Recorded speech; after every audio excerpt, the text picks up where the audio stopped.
지난달 초 확인된 이 고인돌 별자리는 기원전 15세기 유적으로 추정되고 있다.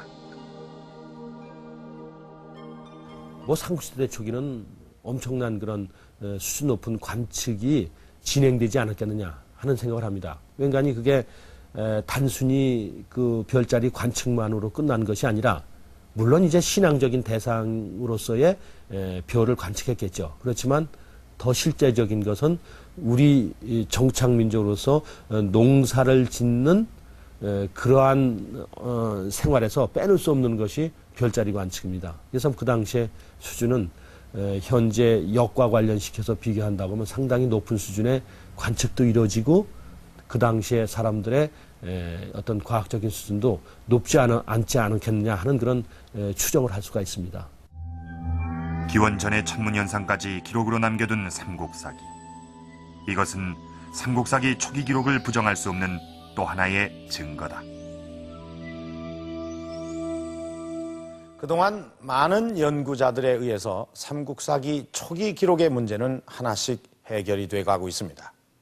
그렇다고 모든 문제가 다 해결된 것은 아닙니다. 최근 국내 중견 사학자들 사이에 논쟁이 뜨겁게 벌어지고 있습니다. 삼국사기의 모든 부분을 그대로 따를 것인가? 아니면 믿을 수 있는 것만 부분적으로 선택해서 따를 것인가? 최근의 논쟁은 바로 이런 것입니다. 이 책은 여러분이 잘 알고 있는 삼국지 위지 동의전입니다. 280년경에 중국 사람 진수가 쓴 것으로 삼국사기와는 달리 이 당대 기록이라는 점에서 삼국의 초기 모습을 알 수 있는 중요한 책입니다. 이 책 안에 이 삼한을 기록한 이 한조에 따르면 3세기경 이 백제와 신라의 모습은 이렇습니다. 당시 한반도의 이 남부 모습은 70여 개의 소국으로 나뉘어져 있고 또 권역별로 이 소국들이 연맹체를 이루어서 마한, 진한, 변한으로 묶여져 있습니다. 자, 이것이 우리가 지금까지 배우고 알고 있던 삼국의 초기 모습인데요.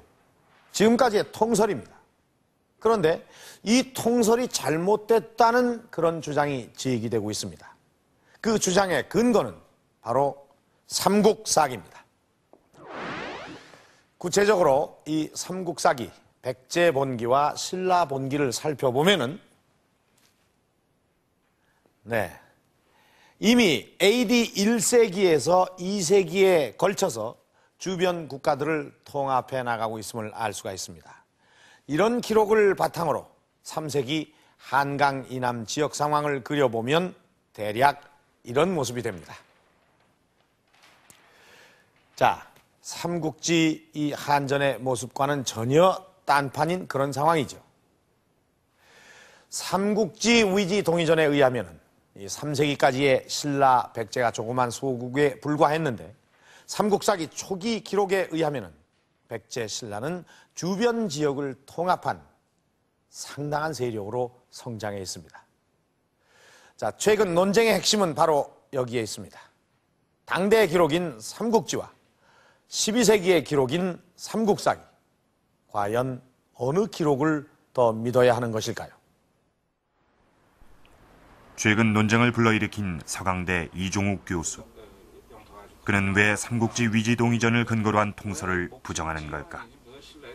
삼국사기가 저술된 편찬된 시기는 1145년이고 삼국지 한조가 편찬된 시기는 280년대입니다. 정확한 연대는 모르지만 280년대입니다. 그렇기 때문에 이 280년대까지의 역사는 삼국지 한조의 기록을 통해서 연구하는 것이 타당하다. 사료적인 가치가 더 삼국지 한조가 높다. 이런 주장을 하는 것이 일반적인 통설입니다. 그러나 이 고려의 역사를 송사의 열전으로 연구할 수 없고 이 조선의 역사를 명사나 청사의 그 조선 열전으로 연구할 수 없듯이 이 삼국지 한조에 나오는 그 기록을 가지고 바로 3세기까지의 이 한반도에서 벌어졌던 역사를 연구한다는 건 문제가 있다 하는 것입니다.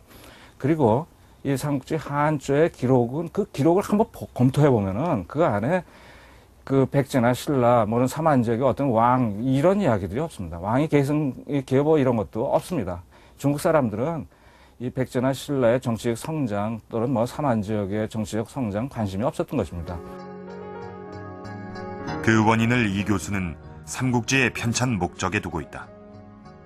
문제가 되고 있는 한전은 삼국지 제30권 위지, 그 중에서도 동이전 끝부분에 실려 있다.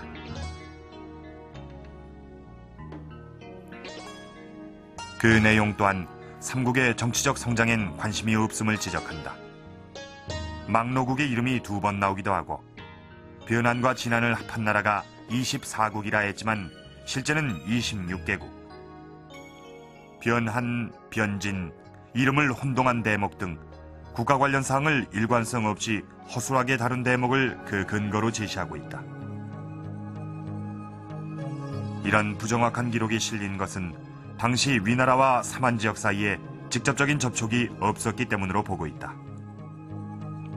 위나라는 낭랑 대방을 통해 무역에 필요한 간접적인 정보를 입수할 뿐이었다고 주장한다. 사실 삼국지 찬자들이 직접 삼한 지역에 와서 견문하고 이 책을 쓴 것이 아닙니다.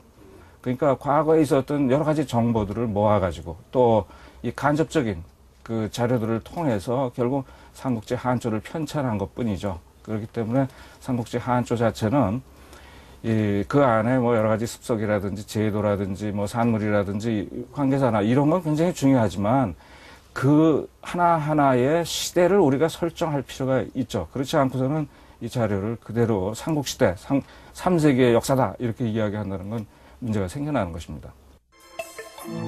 이종욱 교수는 삼국지 한전이 그리고 있는 모습은 3세기가 아닌 훨씬 이전 단계로 올라갈 가능성이 있다고 주장한다. 70여 개가 넘는 소국들이 난립하는 상황은 기원전 어느 시기의 모습이란 것이다. 그 근거로 한전에 실린 내용 중 연대가 확인되는 기사들을 제시한다. 20년에서 29년 사이에 진안의 이름이 벌써 등장하는 걸로 봐 삼환의 형성은 기원전으로 볼 수 있다는 것이다. 그리고 계속적인 정치적 성장을 파악할 수 있다고 한다.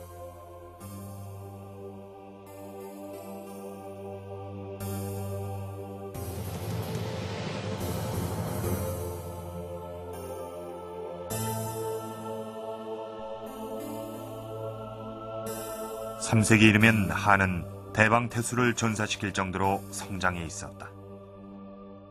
삼국지 기록대로 소국 상태의 국가라면 불가능한 일들이란 것이다. 삼국지 한조의 기록을 따르면 3세기까지 각 지역의 모두 소국들입니다. 신라도 소국이고 사로국이라는 소국이고 백제도 이 조그만 백제국이라는 소국으로 되어 있습니다. 그렇기 때문에 이 삼국지 한조를 따를 경우에는 하고 삼국사기 초기록을 따를 경우하고 만들어지는 역사상이 완전히 달라지는 걸 우리가 알 수가 있습니다. 삼국사기에 의하면 백제와 신라는 기원 전부터 주변국들을 병합해 세력을 확장하기 시작한다. 따라서 3세기에 이르면 백제는 이미 충청권까지, 신라 또한 경북 일대를 통합하고 있다. 이번 논쟁의 또 다른 당사자인 경북대 주보돈 교수, 한국고대사학회